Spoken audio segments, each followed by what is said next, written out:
Jadi panglima perangnya juga harus yang mengerti kesehatan. Kalau di kita kan panglima perangnya Menteri Perekonomian, Menteri Menko Perekonomian. Nah, jadi menunjukkan betapa kita bias kepada ekonomi. Secara sadar, langsung tidak langsung, Pak Jokowi dalam posisi menghendaki pelemahan KPK.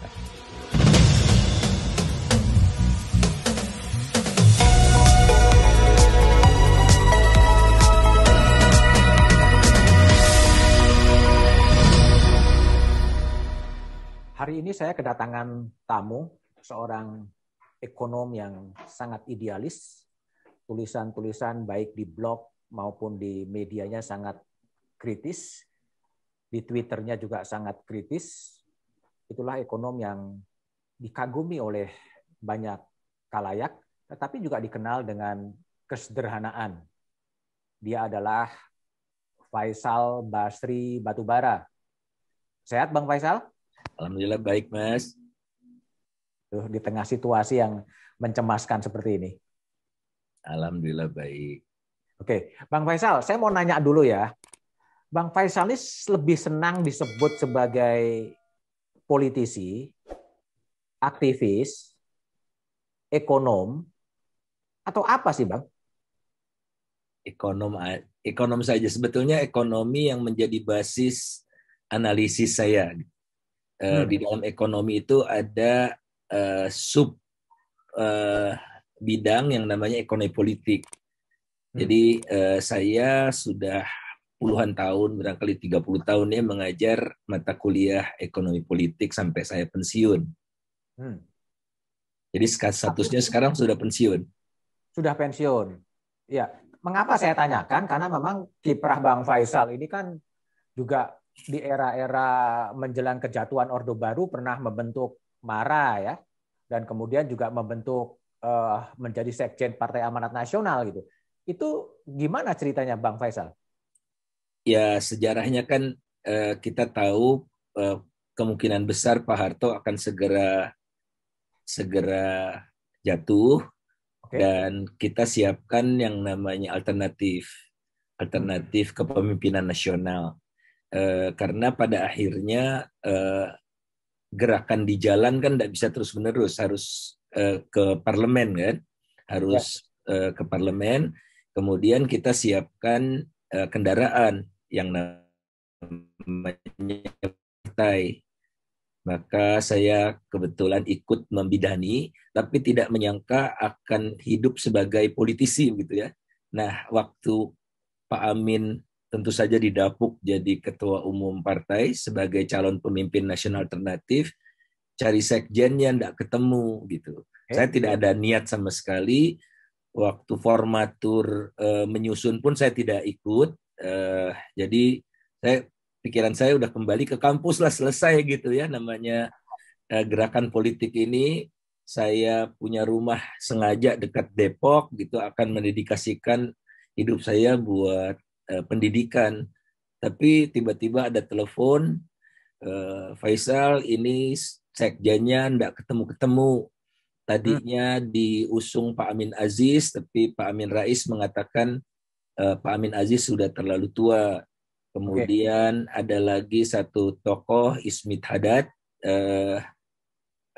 keberatan, sehingga muncullah nama saya, lantas ditelepon. Waduh, nggak nyangka nih, saya katakan gitu. Ya Bismillah aja deh, ya udahlah. Dan saya tanpa pengetahuan istri itu mengiyakannya, tanpa pengetahuan ibu. Oh, setelah itu kaget istrinya? Ya, kaget dan berkorban paling banyak lah ya. Berkorban paling banyak? Paling banyak. Tapi kemudian Bang Faisal kemudian meninggalkan PAN. Ya, karena saya sudah menyimpulkan bahwa kehidupan lewat partai tidak efektif, tidak seperti yang saya bayangkan, karena partai yang saya ikut bidani ini bersama dengan teman-teman itu kan kita bikin platform jadi partai modern, inklusif, non-diskriminatif gitu-gitu kan. Dihianati dalam kongres PAN yang pertama di Yogyakarta. Mereka mengubah asas partai gitu ya. dari partai yang tadi saya sebutkan menjadi partai yang berazaskan iman dan takwa. Oke. Waduh, saya bilang ini setelah diskusi panjang begitu ya, ya ini sudah fondasi partainya sudah tidak seperti yang kita bayangkan dulu ya, saya tinggalkan saja. Itu tahun 91 Bang ya? 2001. 2001 ya, meninggalkan PAN. 2001. Itu bersama dengan tokoh-tokoh PAN, Pak Abdillah Toha, Pak Albert Hasibuan itu ya? Tidak, Pak Abdillah masih tetap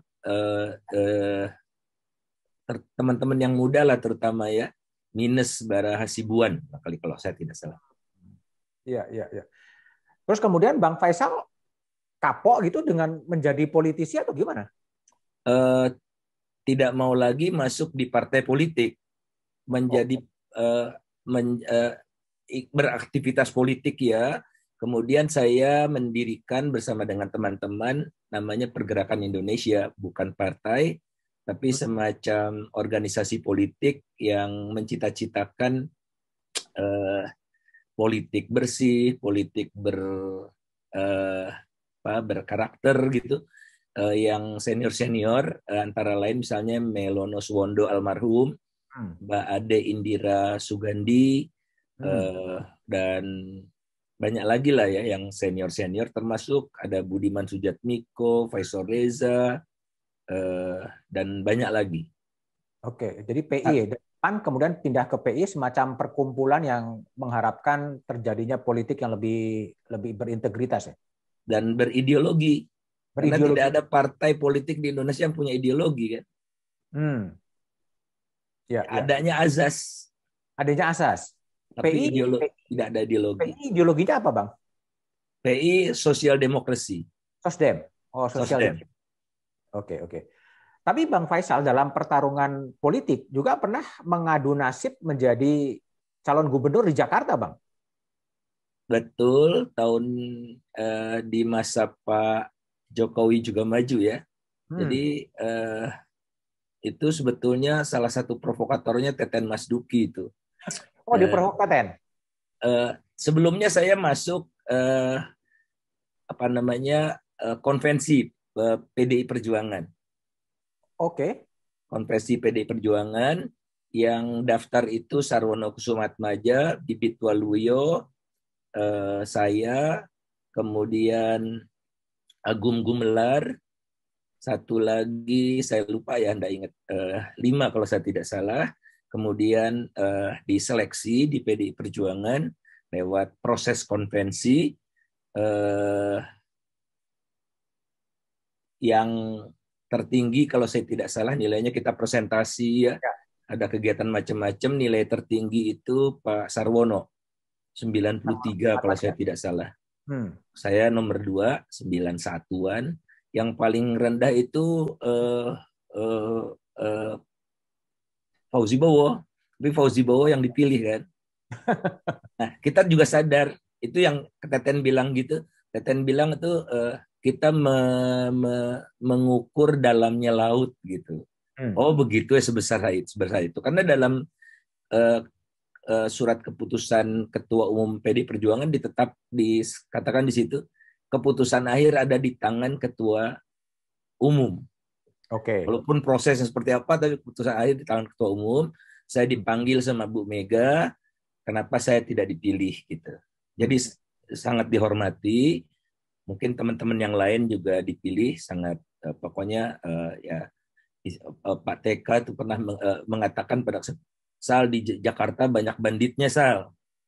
Kau orang baik, jadi perlu bandit juga katanya gitu. Ya udah. Butuh bandit juga untuk di Jakarta ya. Tapi pengalaman apa di PAN dan kemudian di Nyagup melalui jalur perseorangan di DKI, meskipun sekarang punya pergerakan Indonesia, masih ingin lagi terjun ke politik praktis, Bang Faisal? Tidak sama sekali. Jadi pada pemilu 2014 ya, saya kaget pagi-pagi Pak Amin Rais datang ke rumah bersama Mas Catur anggota DPR waktu itu ya. Mas Faisal, nyalek lah katanya, kemudian masuk lagi ke PAN, mimpin Jakarta. Jadi di Jakarta itu sedang vakum kalau tidak salah karena meninggal ya, calon bekas Kapolda bekas Kapolda Jakarta Raya itu, kalau nggak salah, saya lupa deh nama, tapi udah meninggal. Bekas Kapolda Jawa Timur juga. Saya bilang ke Mas Amin waktu saya sekjen kan juga, Mas, saya tidak mau dicalonkan jadi anggota DPR, caleg. Dan kita kan di partai ini bagi-bagi tugas. Jadi yang ada di front terdepan DPR, kan DPR perlu dikasih amunisi. Nah, sayalah yang minta mengisi amunisi itu dari partai gitu ya, dari partainya sebagai dapur, nanti mengeluarkan gagasan-gagasan yang segar gitu untuk diperjuangkan di DPR. Jadi saya menolak gitu dengan baik-baik ya. Menolaknya karena apa, Bang, sebetulnya? Udah kapok dengan politik, perilaku politik, atau memang memilih berada di jalur aja, di jalur di luar? Istilahnya sih bukan kapok, tapi saya merasa tidak cocok diri saya di dalam dunia kepartaian. Tidak bisa maksimal gitu. Tidak bisa maksimal. Oke. Jadi kalau tidak bisa maksimal di partai politik, kemudian menjadi Bang Faisal menjadi orang bebas ya, yang menyuarakan pendapat-pendapatnya termasuk lewat blog faisalbasri.com, Bang ya? Ya, betul. Itu gimana? Bang Faisal tiap hari menulis sendiri pandangan-pandangan ekonomi politiknya di di faisalbasri.com atau gimana, Bang?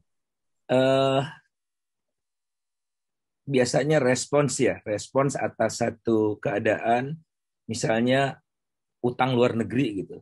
Oke. Utang luar negeri kan pemerintah selalu mengatakan aman, utang per PDB masih di bawah Jepang, di bawah Amerika gitu.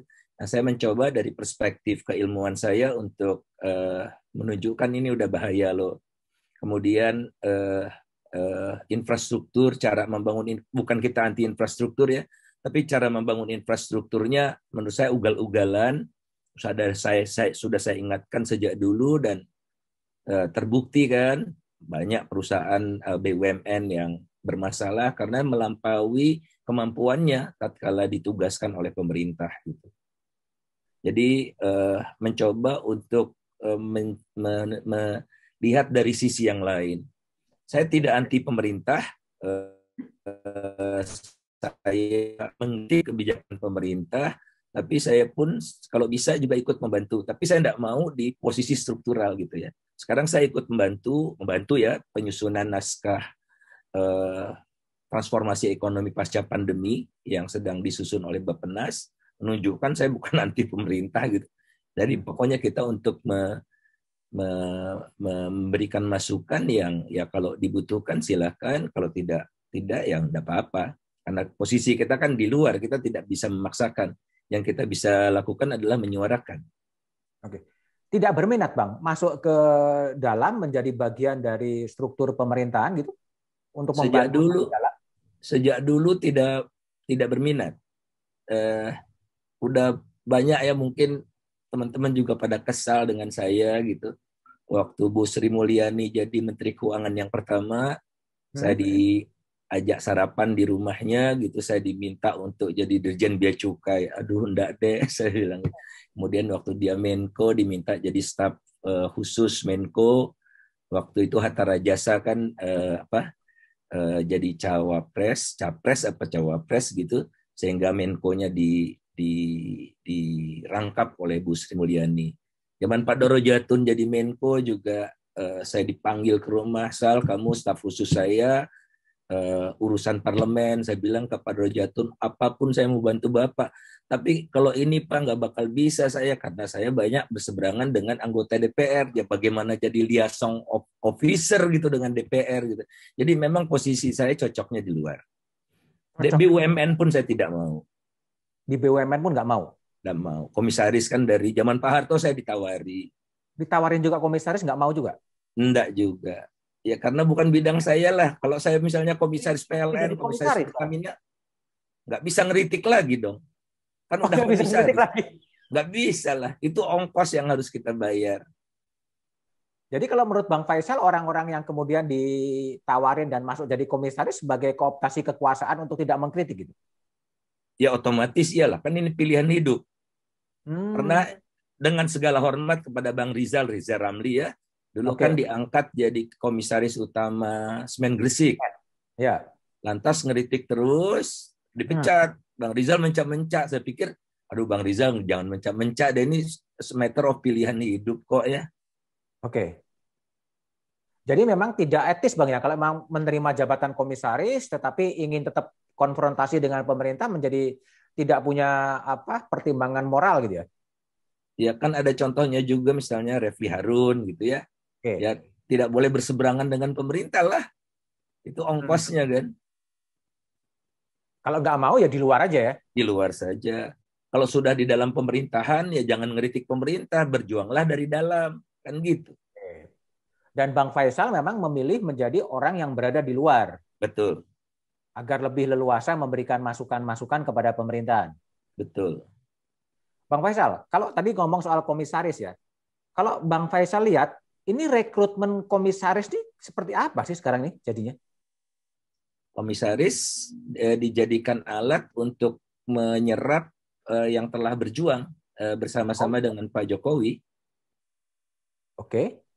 Jadi bagi apa semacam ucapan terima kasih gitu. Ucapan terima kasih atau membangun loyalty. Jadi kamu udah, ini kan Oke. sebetulnya jabatan komisaris kan gajinya lumayan ya, bergantung pada gaji direksi sih. Hmm. Tapi kalau yang jadi komisaris Garuda sekarang ya teman-teman itu tidak menerima gaji sebagian gitu ya. Jadi ini bagian dari ucapan terima kasih karena posisi politik terbatas dan atau untuk mengkooptasi. Oke. Dari sisi good corporate governance, apakah pola-pola ucapan terima kasih itu menjadi tidak memengaruhi dalam pembangunan good corporate governance di BUMN, Bang? Sangat memengaruhi. Jadi kalau kita lihat eh, peran komisaris sebagai pengawas Hmm? menjadi terbatas ya. Ada tentu saja ada beberapa, saya tidak mau menyebut nama ya, ada beberapa yang menjalankan fungsinya gitu. Misalnya satu bank BUMN akan mencaplok bank sakit, komisaris ini bilang tidak gitu. Kalau kalian tetap mencaplok ini saya mundur. Nah, jarang yang komisaris seperti itu. Biasanya komisaris seperti itu yang profesional. Tapi Oke. kalau komisaris yang berlatar belakang politik, wah macam-macam deh gitu. Saya tidak bisa sebutkan, tapi saya tahu persis mereka dia membisu semua, manut kepada direksi. Pola seperti ini sudah terjadi sejak dulu atau memang sekarang-sekarang ini apa komisaris menjadi sebuah pos yang mungkin digunakan untuk kooptasi atau untuk sebagai ucapan terima kasih pada mereka-mereka yang telah berjuang? Sudah sejak dulu, tapi intensitasnya sekarang luar biasa dan sudah merusak corporate governance. Merusak corporate governance. Ya. Contohnya gimana, Bang? Jadi dalam kaitannya dengan berbagai persoalan, harusnya komisaris itu menjalankan fungsi dalam, kalau di politik check and balances itu Hmm? mandul. Karena apa? Karena mereka baca neraca keuangan aja tidak Bisa. bisa. Hmm. Makanya ada gagasan kursus komisaris gitu ya. Dan ini Khusus. saya telah sampaikan kepada, ada namanya lembaga ya, saya pernah diundang itu leadership apa begitu, yang isinya, nah kalau kalau di forum itu para komisaris termasuk kawan-kawan saya yang lain. Nah, saya katakan tolong Anda merawat, menjaga, memagari seperti yang tadi saya katakan, ada komisaris yang menunjukkan profesionalitasnya, dia ngerti segala macam persoalan, dan kalau dia anggap direksi ini mulai ngaco, dia kasih warning gitu. Jadi Itu itu yang yang tidak ada apa, sekarang. membuat good corporate governance-nya memang tidak berjalan dengan optimal di BUMN-BUMN kita, Bang. Apakah itu ada kaitannya juga dengan permasalahan-permasalahan yang ada di BUMN kita sekarang, Bang Faisal? Eh tidak tahu ya apa namanya, Udah dari dulu memang udah. telur ayam dulu gitu, apa telur atau ayam dulu, tapi semakin memburuk karena betul-betul komisaris ini tidak mengerti permasalahan dan bisa dikatakan tidak berkontribusi kepada fungsinya sebagai komisaris. Kan jadi sayang kan. Oke.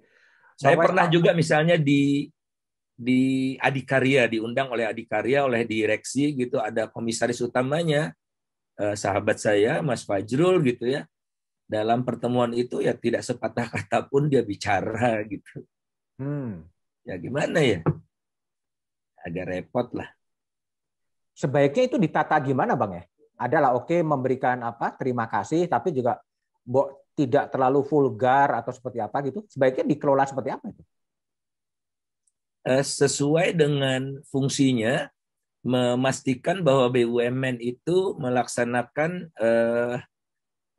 aktivitasnya secara profesional, sesuai dengan rencana perusahaan, kemudian tidak ada praktik-praktik yang menyimpang gitu, misalnya dalam pengadaan, ya contohnya di Garuda lah ya, pengadaan pesawat, no komisarisnya kemana saja gitu.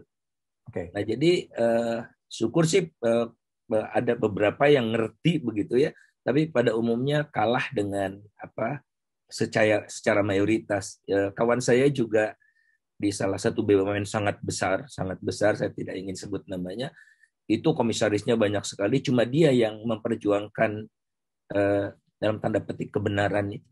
Yang lain-lain, kata komisaris utamanya, ya kita harus mengetahui alam gaib, memahami alam gaib BUMN, gitu-gitulah. Alam gaib? Enggak tahu. Itu mantan menteri itu yang mengatakan seperti itu.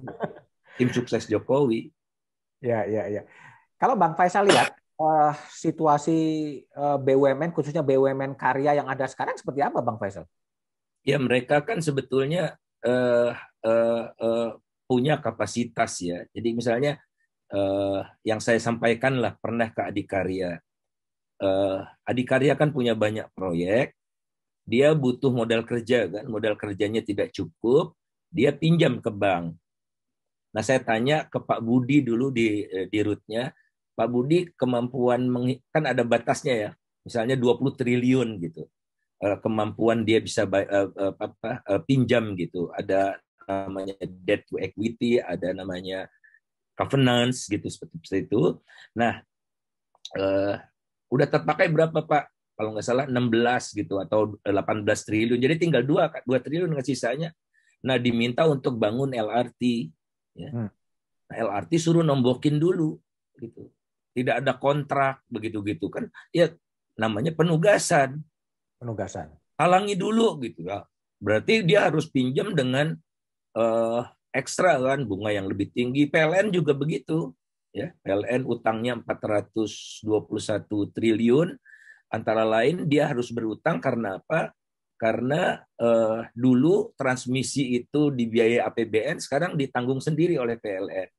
Kemudian ada namanya dana kompensasi yang jadi PLN harus menjual listrik, tidak boleh naik tarifnya, akan rugi. Padahal PLN diberikan margin 7%. Nah, jadi ruginya itu ditutup oleh pemerintah, namanya dana kompensasi di luar subsidi listrik ya, ada namanya dana kompensasi. Dana kompensasi ini dibayarnya tidak jelas kapan. Bisa 2 tahun, bisa 3 tahun, sehingga PLN memperlakukannya sebagai utang jangka panjang sajalah gitu. Nah, padahal kebutuhan PLN setiap bulan kan berapa triliun itu per bulan. Nah, artinya dia harus bridging kan, dia harus pinjam. Hal-hal seperti itu yang menyebabkan juga PLN sangat terbebani. Bahkan dulu Pertamina ya diminta untuk mewujudkan tol udara.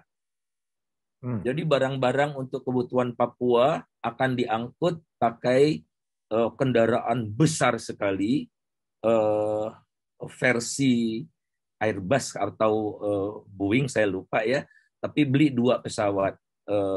Pertamina yang suruh beli. Nah, salah satu direksi Pertaminanya menolak, tidak mau tanda tangan. ya diganti gitu. Diganti. Akhirnya proyek ini tidak diwujudkan karena kalau diwujudkan bakal jadi skandal. Dulu Bang Faisal juga pernah menjadi ketua tim reformasi tata kelola ya di Kementerian Pertambangan ya Bang ya? Iya betul, SDM. Apa yang ditemukan dulu Bang?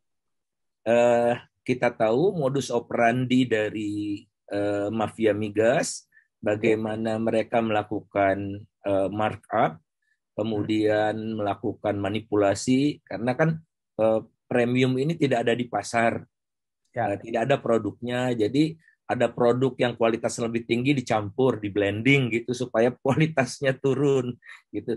Nah itu misalnya dicampur di perusahaan namanya Trafigura.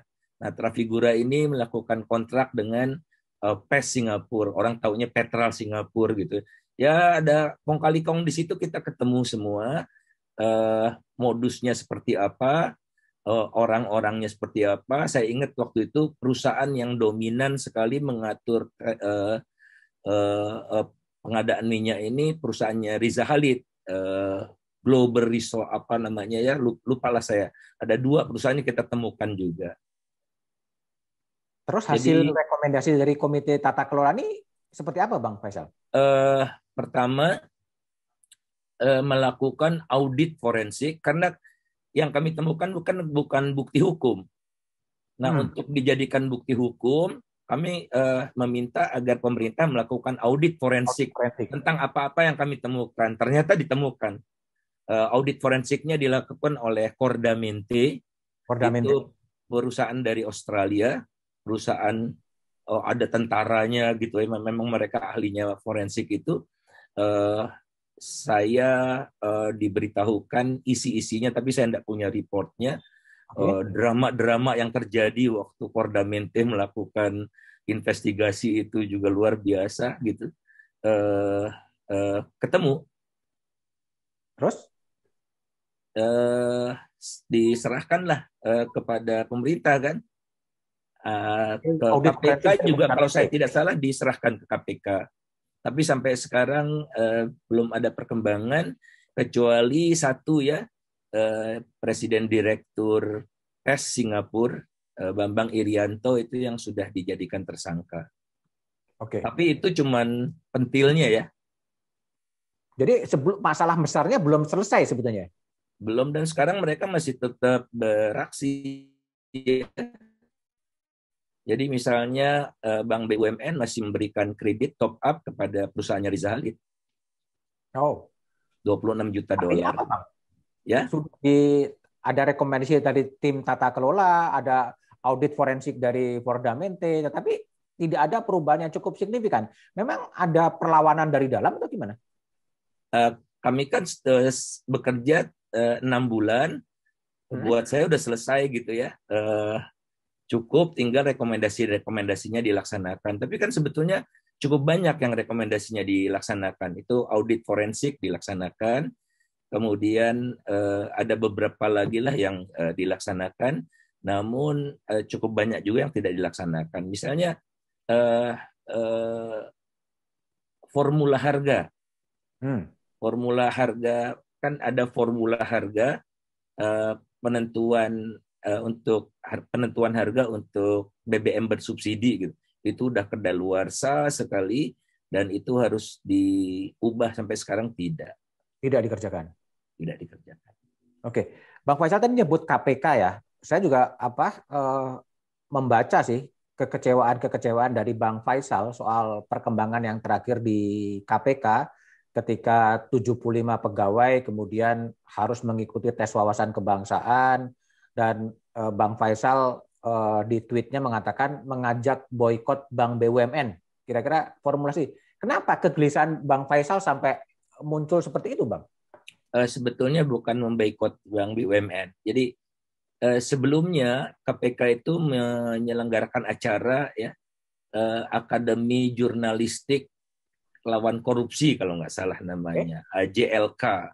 Saya diminta untuk mengisi bersama dengan Jeffrey Winters, Najwa Shihab, dan Mas Uceng. Itu pembukaannya beberapa tahun yang lalu. Itu tentang oligarki gitu. Sumber-sumber oligarki dan macam-macam. Jadi oligarki inilah yang semakin kuat di Indonesia, dan dia terus semakin kuat karena masyarakat termasuk saya sendiri ikut membuat dia kuat. Karena apa? Oligarki-oligarki ini tetap menerima kredit dari bank-bank BUMN maupun non BUMN. Misalnya Adaro terakhir itu dapat kucuran kredit karena mereka utangnya yang lalu nggak bisa bayar. Kemudian ada bridging financing dari bank BUMN maupun non BUMN untuk membiayai dia gitu. Kan jadi dia segar terus. Nah, oleh karena itu, apa sih yang bisa dilakukan? Karena kita tidak bisa melakukan banyak, yang kita bisa lakukan aja sebagai civil society. Nah, kita boikot bank-bank yang memberikan pinjaman kepada oligark itu. Kita boikot bank-bank yang memberikan pembiayaan kepada perusahaan-perusahaan yang merusak lingkungan. Misalnya batu bara itu kan tidak environmental friendly gitu. Dengan cara apa? Kita tarik uang kita, ya. Saya sudah bukan menutup lah, saya menghabiskan uang saya, kan nanti otomatis mati sendiri. 2 bank yang saya identifikasi sebagai bank-bank yang masih terus antusias membiayai oligark ini. Supaya oligark itu tidak tambah seger, setidaknya itu yang kita bisa lakukan. Ya. Tapi kalau kembali kepada satu isu yang melatar belakangi soal penyingkiran 75 pegawai KPK, kalau Bang Faisal lihat seperti apa itu? Ya ini kan sistematis ya. Kalau kita lihat awalnya adalah salah diagnosis. Seperti saya sudah sampaikan juga di forum-forum Mas Budiman, investasi di Indonesia itu banyak, bukan sedikit, bukan kecil. Bahkan investasi di Indonesia itu dinyatakan dalam PDB, ya. Kan selalu kita bandingkannya investasi dengan besarnya ekonomi PDB. Indonesia itu tertinggi di ASEAN. Lebih tinggi dari rata negara berpendapatan menengah bawah maupun menengah atas. Jadi investasi bukan masalah utama. Kemudian yang masalah apa? Ya investasinya tidak berkualitas. Karena 70% investasinya itu dalam bentuk bangunan, bukan mesin dan peralatan. Mesin dan peralatan cuma 10%. Kalau dibikin rata-ratanya kira-kira 20% selama kurun waktu tertentu gitu ya. Dan itu terendah. Kalau negara-negara lain itu 2-3 kali lipat dari Indonesia porsi investasi dalam bentuk mesin. Mesin ini kan yang menghasilkan barang. Kalau bangunan kan ya barangkali isinya mall menjual produk-produk asing gitu. Nah, kemudian yang kedua, investasi banyak hasilnya sedikit. Ibaratnya ember bocor, kita masukkan air, ya tidak pernah penuh. Tercermin dari ICOR yang sangat tinggi, incremental capital output ratio yang sangat tinggi. Misalnya untuk membangun 1 kilometer jalan di Indonesia 5 tahun terakhir ini membutuhkan tambahan modal 50% lebih banyak daripada periode-periode sebelumnya dan tertinggi di ASEAN. Jadi harusnya kita benahi yang itu kan. Nah, jadi kemudian Pak Jokowi menganggap investasi ini jadi biang keladi rendah gitu, ya. Sehingga pertumbuhan ekonomi kita mandek di 5% saja gitu. Kan targetnya 7%. Nah, ada yang bisik-bisik nih, yang bisik-bisik antara lain Pak Muldoko, Ketua Umum Kadin, semua ada di media. Hambatan utama investasi itu adalah KPK. KPK, karena KPK tukang nangkap orang, menciptakan keresahan di kalangan pengusaha, maka KPK-nya wajib dilemahkan dulu. Maka yang pertama dibuat sebelum yang lain-lain dibuat seperti undang-undang omnibus dan sebagainya adalah pelemahan KPK dulu. Undang-undang KPK yang diubah terlebih dahulu. Jadi sistematis sekali. Saya rasa Pak Jokowi harus sadar pembisik-pembisik dia yang menyesatkan dia, walaupun dia harus bertanggung jawab ya. Kemudian juga Pak Jokowi memandang orang-orang yang ditangkap itu gara-gara KPK-nya tidak profesional. Jadi misalnya eh, eh, bekas dirut PLN itu ya, kemudian bekas dirut PLN, aduh namanya siapa ya? Ken Basir. Bukan Oh, sebelumnya Mas, yang jujur itu, ya, ya, ya, yang di penjara juga. ya, ya. Aduh saya lupa namanya. Eh, Kata Pak Jokowi itu tuh lihat orang baik dicaplok juga sama KPK. Padahal itu kasusnya kejaksaan. Ya, ya.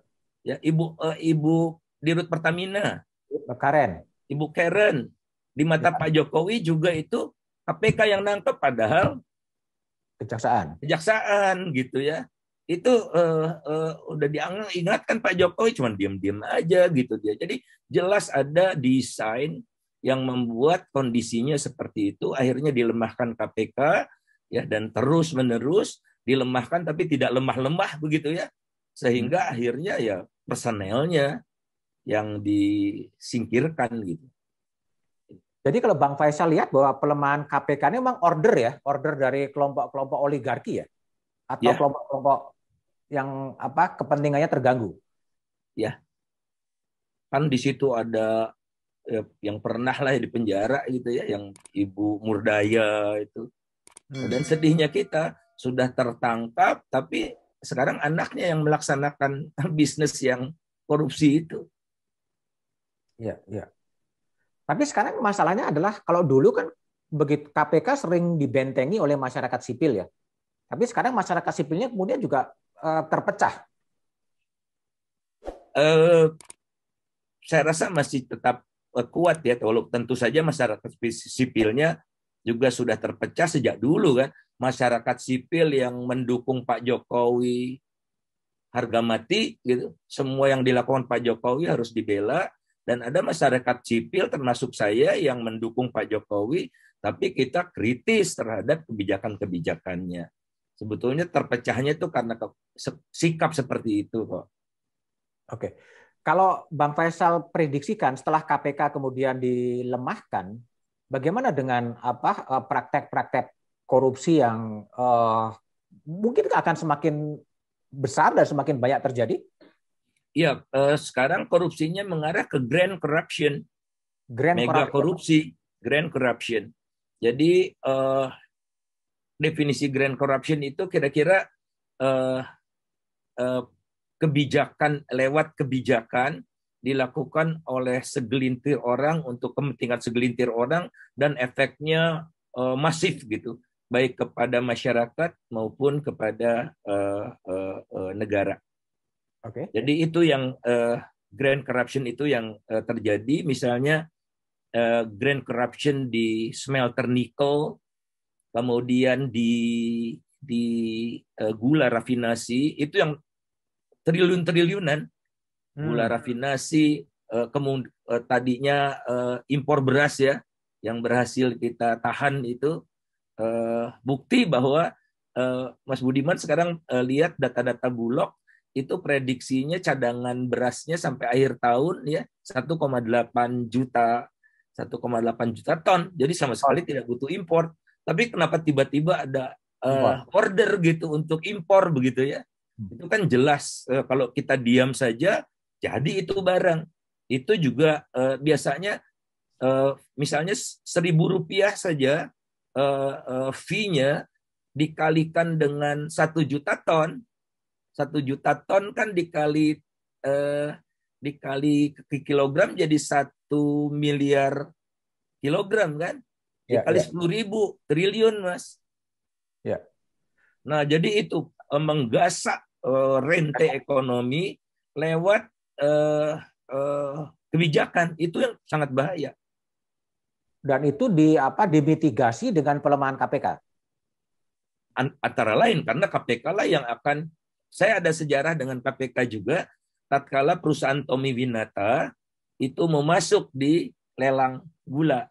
Jadi pembeli dan penjual tidak boleh berinteraksi langsung, harus lewat pasar lelang. Nah, pasar lelangnya ini perusahaannya punya Tommy Winata.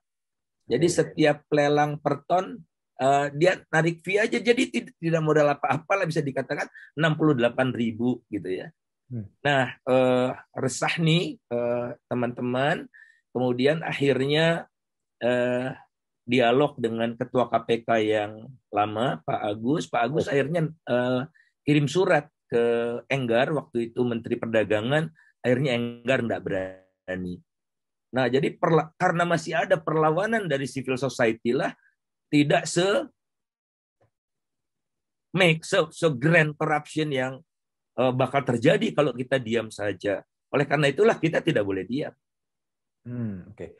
Bang Faisal, kalau spesifik soal pemberhentian 75 pegawai yang kemudian menjadi 51 dikaitkan dengan pidato Presiden Jokowi atau pidato atau pernyataan dari Presiden Jokowi agar mereka tidak serta-merta diberhentikan. Tapi faktanya kok diberhentikan? Apa yang terjadi yang bisa dibaca dari fenomena itu, Bang Faisal? Kalau saya sih melihat menunjukkan bahasa Pak Jokowi itu bukan bahasa perintah, cuma himbauan kok. Ya. Himbauan. Jadi Pak Jokowi sendiri yang menghendaki pelemahan KPK? Secara sadar, langsung tidak langsung, Pak Jokowi dalam posisi menghendaki pelemahan KPK. Meskipun dalam pernyataan-pernyataan politiknya mengatakan ingin penguatan-penguatan KPK. Itu untuk meredam kontroversi saja sebetulnya. Dan sampai sekarang itu juga belum selesai, melebar kemana-mana, mengadu ke Komnas HAM, mengadu ke Ombudsman, menggugat ke pengadilan.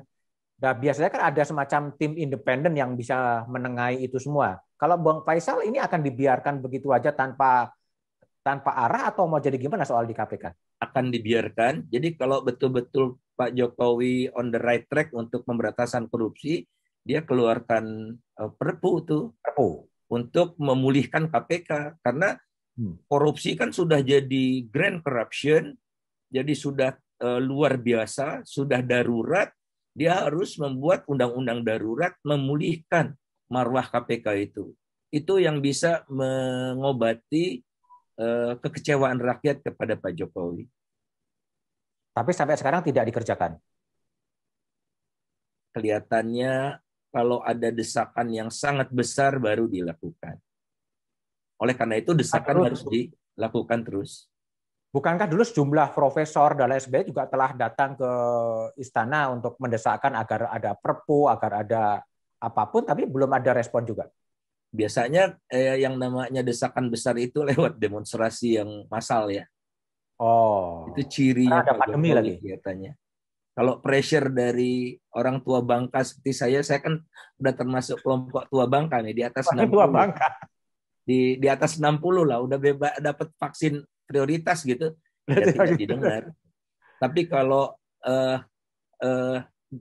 desakan yang membuat posisi Pak Jokowi terganggu baru dia lakukan. Oke. Jadi lupakan aja lah itu orang-orang tua itu ngomong gitu. Tidak ada dampak politiknya. Tidak punya dampak politik ya? Tidak menciptakan pressure politik yang berarti. Oke. Bang Faisal, kalau Bang Faisal lihat sekarang soal pandemi ya, mungkin hari Senin lalu itu kan udah hampir 2 juta ya. 2 juta orang terkonfirmasi positif dan ekonominya pun kemudian tidak tumbuh ya. Dan apa yang terjadi pada itu, Bang? Kawan saya Profesor Zulfikar Amir itu yang paling enak untuk dipakai sebagai sebagai ilustrasi gitu. Dia mengilustrasikan jalan itu cuma satu lajur. Jadi hanya bisa satu mobil. Nah, jadi kalau ada ambulans, ada truk, dan ada kendaraan pribadi, dalam krisis kesehatan, ambulans itu harus di depan. Tidak boleh seimbang. Ya. Kan pemerintah inginnya seimbang ya antara ekonomi dan politik, ekonomi rakyat, gitu-gitu. Pak Jokowi juga mengatakan kemarin ini seperti itu. Tidak bisa. Kesehatan harus di depan. Seluruh upaya untuk mengatasi krisis kesehatan ya harus dilakukan secara komprehensif berdasarkan kaidah-kaidah kesehatan. Jadi panglima perangnya juga harus yang mengerti kesehatan. Kalau di kita kan panglima perangnya Menteri Perekonomian, Menteri Menko Perekonomian. Nah, jadi menunjukkan betapa kita bias kepada ekonomi. Padahal ekonomi tidak akan bisa pulih sepanjang krisis kesehatannya tidak teratasi atau bukan teratasi penuh ya, bisa dijinakkan saja. Jadi sama seperti rekonstruksi pasca perang tidak akan bisa dilakukan dan tidak pernah dilakukan kalau perangnya belum usai. Jadi perangi dulu musuhnya. Saya juga kemarin diundang oleh Seskowat Bandung. Saya sampaikan seperti itu. Jadi segala upaya dilakukan untuk menyelesaikan persoalan melawan musuh yang tidak kelihatan ini. Setelah itu otomatis ekonomi akan tumbuh. Kalau dibiarkan seimbang, apalagi gasrem itu sangat tidak bertanggung jawab menurut saya. Ini nyawa manusia tidak bisa gasrem. Sekaligus ini menunjukkan juga betapa ekonomi jadi panglima masih. Nah, jadi tidak bisa dilakukan ambulans harus di depan. Ini berarti udah terlambat Bang ya? Harusnya itu dikerjakan sejak awal ya. Dan sudah diingatkan oleh banyak ahli. Kalau saya pernah di forum Kompas TV itu dengan Dr. Diki ya dari Australia, itu sedang di Australia. Kemudian dengan banyak lagi dokter-dokter juga dipertemukan oleh Mas Do Budiman dengan dokter-dokter senior gitu. Sama pesannya bahwa penyelesaian kesehatan ini dan juga ekonomi penyelesaian kesehatan ini adalah prasyarat untuk pemulihan ekonomi. Oke. Tapi kan sekarang udah jalan setengah tahun, Bang. 1,5 tahun ya. Artinya jalan dengan mencoba menyelamatkan ekonomi, tetapi juga tetap mengcover soal kesehatan. Nah, kalau udah sekarang, pada posisi sekarang, apa yang harus dikoreksi dalam kebijakan penanganan pandemi ini? Ya, lockdown juga.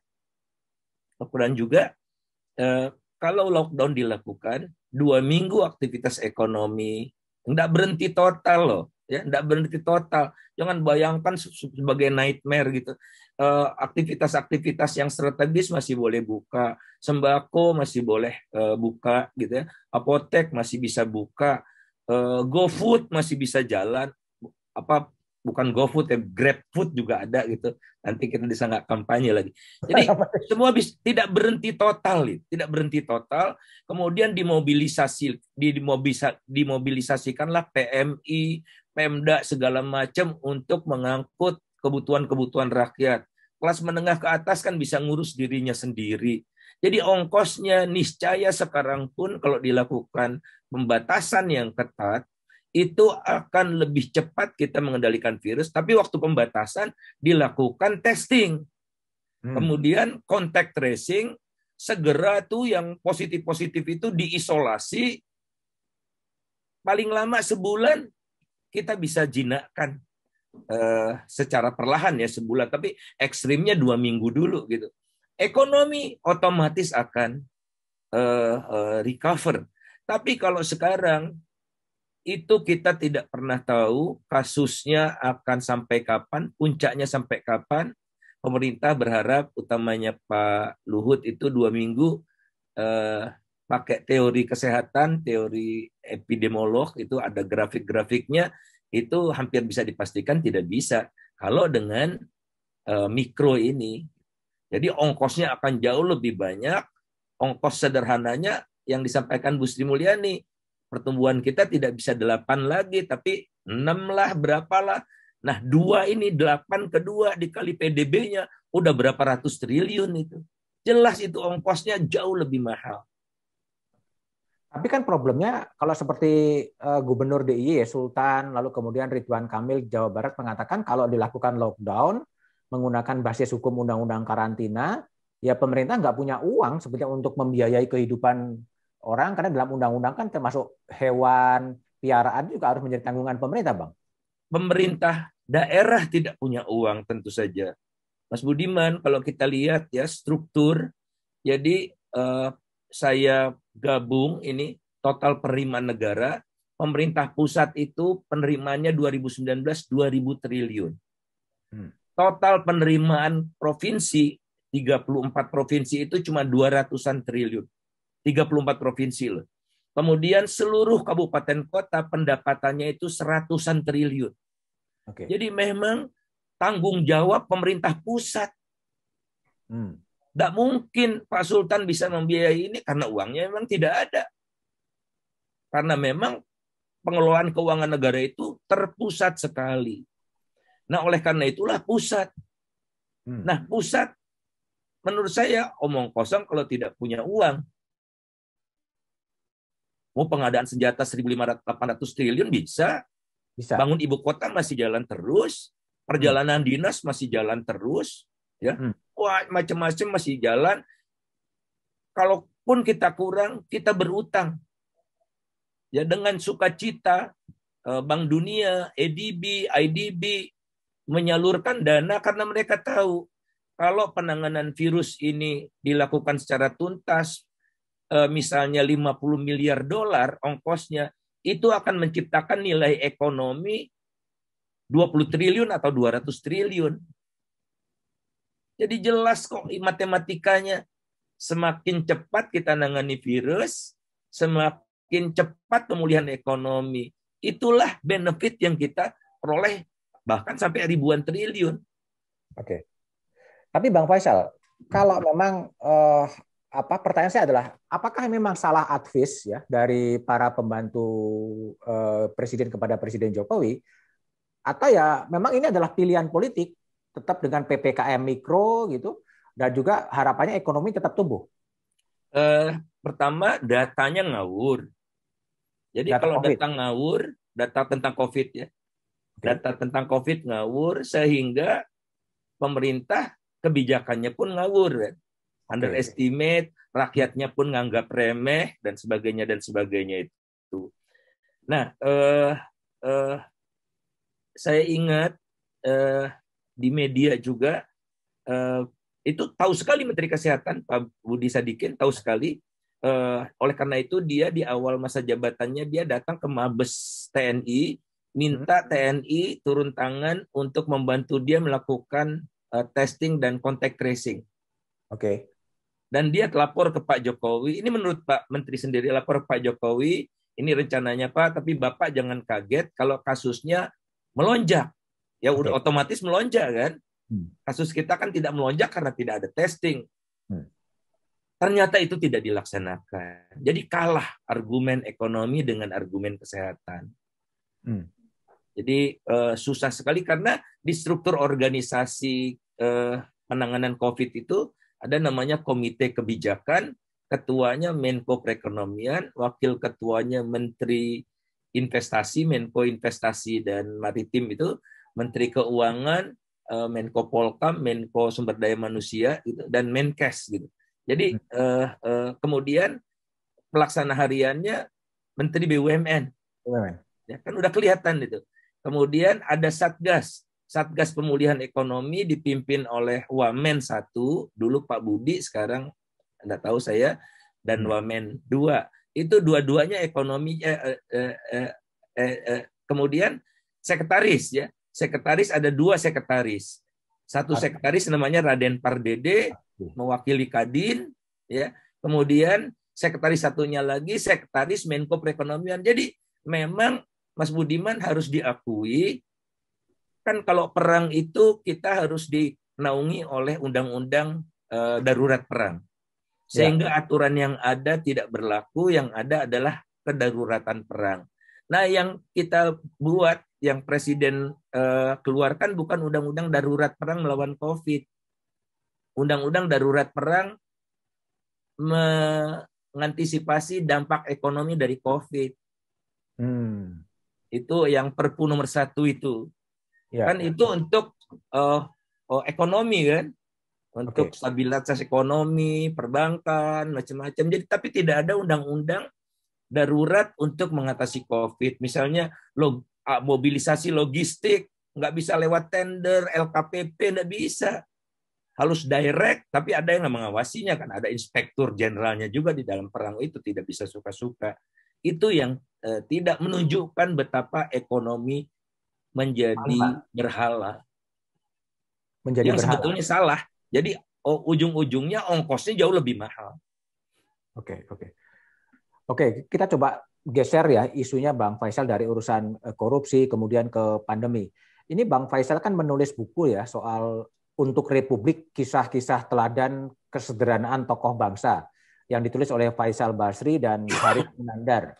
Bang Faisal, saya ingin tanya, kalau referensinya begitu banyak, kalau Bang Faisal ini punya idola pemimpin itu seperti siapa sih sebetulnya di Indonesia atau di luar negeri? Kalau di Indonesia, Bung Hatta, Bung Hatta. yang salah satu dari Ya. tokoh yang ada di dalam buku itu juga yang ditulis bersama dengan Haris Munandar. Kalau di internasional, Roosevelt, Roosevelt.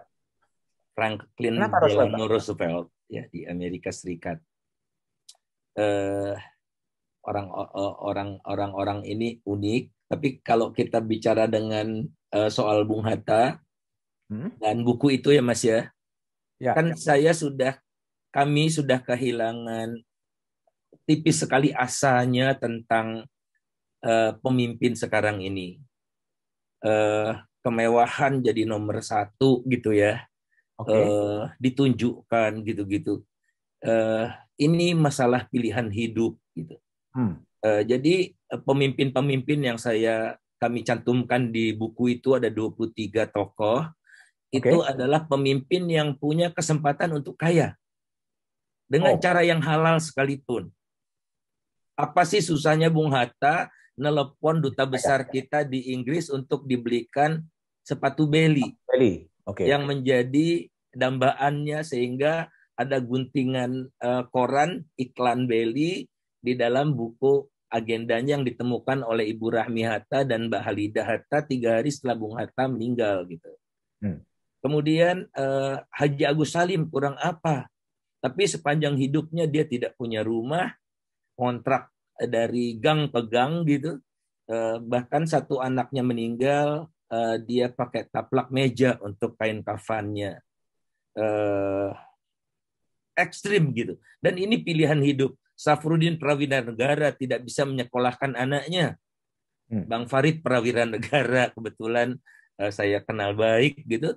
Karena tidak punya uang, dia masyumi yang dekat dengan Muhammadiyah, tidak seorang pun tokoh Muhammadiyah yang membantu dia karena takut. Karena Safruddin TRRI gitu. Akhirnya yang membantu dia adalah J. Kasimo untuk diterima di PL, sekolah Katolik itu. Di situ ada macam-macam dimensi kan. Luar biasa nih orang-orang pengorbanannya sudah luar biasa. Tapi dia tidak merasa Republik ini wajib membayar utang kepada mereka dengan memberikan fasilitas yang macam-macam. Kenapa tokoh-tokoh tidak muncul sekarang, Bang Faisal? Satu, jadi kami mencari tokoh-tokoh yang masih hidup. Cuma satu, ketemu Pak Artijo yang sudah meninggal juga sekarang. Tapi waktu buku itu diterbitkan masih ada. Jadi itulah semangat yang ingin kami sampaikan ya, kalau bisa dibaca sama anak-anak sekolah gitu, bahwa menjadi orang besar itu juga bisa dengan menjaga integritas dan hidup mereka tidak apa ya, mereka bahagia gitu, mereka bahagia sekali, mereka tidak meratap, mereka tidak menyesalkan, mereka bahagia dengan kehidupan yang mereka pilih. Bang Faisal, itu soal tokoh ya, tokoh yang diidolakan hidup dengan kesederhanaan. Kalau bayangan negara bangsa, nation state yang dibayangkan oleh Bang Faisal adalah negara bangsa ideal, di mana Bang? Negara-negara Skandinavia, ya, Denmark, Finlandia, Norwegia, Swedia, ya kalau bisa ditambah Islandia dan tadi Finlandia sudah ya. Itu negara-negara yang ideal yang sebetulnya dekat dengan pesan Undang-Undang Dasar kita. Jadi kalau kita telaah, Mas Budiman, pasal demi pasal yang terkait dengan ekonomi dan kesejahteraan, itu Undang-Undang Dasar kita mengamanatkan kita itu welfare state. Fakir miskin dan orang-orang terlantar dipelihara oleh negara. Negara wajib melaksanakan sistem jaminan kesehatan yang memadai, bukan sekadar ada, tapi harus memadai. Ya, dan macam-macam lagi itu yang membawa kita pada kemudian peranan negara juga seimbang ya, state and market gitu. Kepemilikan individu dibolehkan, tapi negara harus menguasai yang merupakan hajat hidup orang banyak. Menguasai tidak harus dimiliki ya, tapi punya otoritas untuk mengatur alokasi sumber daya ini. Oke, Bang Faisal, kalau Bang sebagai ekonom, sebagai juga pernah di partai politik dan sebagai dosen, pertanyaan saya adalah apa sih sebetulnya akar masalah ya dari bangsa Indonesia yang hampir 100 tahun lagi di 2045 tidak cukup beranjak dengan cepat. Apa akar masalahnya? Institusinya Mas lemah. Institusi yang bermasalah. Institusi yang lemah. Oh, Jadi lemah. saya makin institusi politik maupun institusi ekonomi. Jadi institusi itu tuh levelnya masih ekstraktif yang disebut oleh Daron Acemoglu dan Robinson, ekstraktif political institution dan ekstraktif economic institutions. Nah, kita harus mentransformasikan kalau kita mau maju menjadi inklusif economic economic inclusive political institutions dan inclusive economic institutions. Nah, itulah yang akan menghadirkan welfare state itu. Oke. Welfare state yang diidam-idamkan itu akan bisa tercapai pada 2045 ketika Republik ini berusia 100 tahun? Kalau kita dari sekarang mengubah secara radikal, bisa. Itu yang disebut, saya sebetulnya tidak boleh ngomong, ini masih konsep ya, tapi kuncinya adalah kita harus bertransformasi dari sekarang. Transformasi Jadi, menjadi? Transformasi kalau ekonomi saja ya, dari kegiatan yang hanya ekstraktif value create, ekstraktif atau namanya disebut extractive creation menjadi value creation. Value extraction. Sekarang ini value extraction. Jadi keruk jual, tebang jual, petik jual gitu. Itu kan value extraction. Jadi cuman mengekstrak nilai saja. Nah, harus menjadi value creation. Jadi kita menciptakan nilai yang besar buat masyarakat. Hampir setiap malam saya ikut webinar. Semalam dilaksanakan oleh UNTAD, United Nations Conference on Trade and Development. Ini merupakan isu global juga ya. Ini ada webinar series gitu. Saya belajar aja kalau malam-malam, kan kalau di sana sore, di Indonesia malam, jadi kita leluasa, nggak pernah mengganggu jadwal gitu. Ini yang menjadi concern dunia. Kemudian bagaimana mulai sekarang kita melakukan transisi dari fossil fuel economy, fossil fuel energy ke green energy, ke renewable energy. Itu ditunjukkan sekarang itu yang namanya green energy itu jauh lebih murah atau setidaknya paling murah dibandingkan dengan fossil fuel yang termurah gitu. Teknologi sudah memungkinkan itu. Nah, tapi kan di sini ada oligarknya yang menguasai batu bara gitu. Bahkan mau dilanggengkan batu bara ini akan diolah menjadi gas. Alasannya DME ya, gasifikasi batu bara, nanti mereka dapat royalti 0% karena udah mengolah batu bara.